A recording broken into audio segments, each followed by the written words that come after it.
अब देखिए कैसे सीबीआई और ईडी काम करती है, इसको समझना चाहिए। सीबीआई के सामने पता लगता है कि भाई करप्शन हुआ है, किसी अधिकारी ने करप्शन किया, किसी नेता ने करप्शन किया, किसी डिपार्टमेंट ने करप्शन किया, किसी मिनिस्ट्री ने करप्शन किया। सबसे पहले सीबीआई को पता लगता है कि करप्शन हुआ।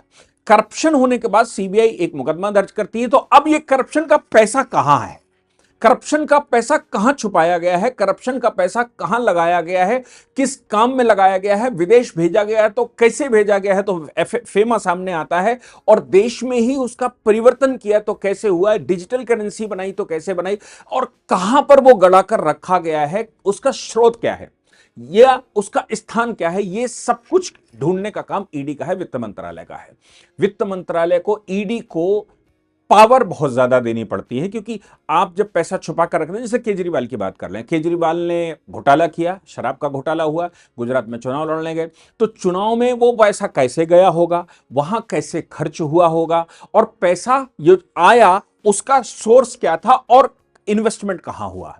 हो सकता है कि जेब में ना हो सकता है नगदी ना हो, मकान ले लिया, दुकान ले ली, इंटेलेक्चुअल प्रॉपर्टी ले ली, इंटेलेक्चुअल प्रॉपर्टी मतलब जो है नहीं लेकिन है, और इसके अलावा खर्च कर लिया साहब। खर्च कहां कर लिया, चुनाव में करोड़ों रुपया खर्च होता है, चुनाव में खर्च कर लिया। वो यहां से तेलंगाना, तेलंगाना से वहां, तेलंगाना के मुख्यमंत्री की बेटी फंसाई हो, मतलब वो सब हम लोग सब लोग देख चुके हैं। लेकिन मैं इलस्ट्रेशन की बात कर रहा हूं कि ये इलस्ट्रेशन है कि पैसा कैसे यहां से वहां जाएगा। अब सवाल ये पैदा होता है, या जानने की हमको जिज्ञासा ये होती है कि आखिर फिर फाइनल क्या है, इसको पावर कितनी देनी पड़ेगी।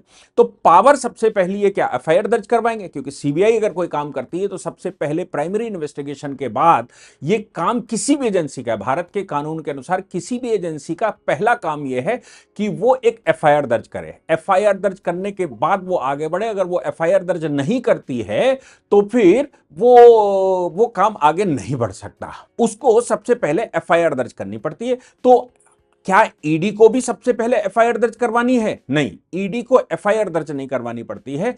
ईडी को सबसे पहले इंफॉर्मेशन रिपोर्ट दर्ज करवानी पड़ती है, economic crime information report, ECIR उसको कहते हैं। यानी कि उनको सबसे पहले अपने रजिस्टर में लिखना पड़ता है कि यह विषय उनके पास आया है, इसकी इंफॉर्मेशन उनके पास है, यह संभव है कि इस व्यक्ति ने ऐसा किया हो, अब हम इसके पीछे लगने जा रहे हैं। तो ईसीआईआर रजिस्टर करने के बाद वो आगे बढ़ते हैं। अब ईसीआई रजिस्टर हुआ तो आगे क्या काम करेगा, तो वो किसी व्यक्ति को सम्मन करने का अधिकार रखते हैं जब उनके पास इंफॉर्मेशन आती है। सम्मन के बाद अब बात आती है कि उसको छापे मारने हैं। तो फिर वही बात आती है, पहले मैं बताओ छापा क्यों मारने आया, क्या वारंट लेकर आया, क्या फलाना लेकर। तो ईडी को पावर दे रखी है कि वो गुप्त रूप से छापेमारी कर सकती है, वो किसी के भी अकाउंट खंगाल सकती है, वो किसी को भी के ऑफिस में घुस सकती है, और कहीं भी वो इन्वेस्टिगेशन कर सकती है। ये पावर उसको ईडी को दे रखी है।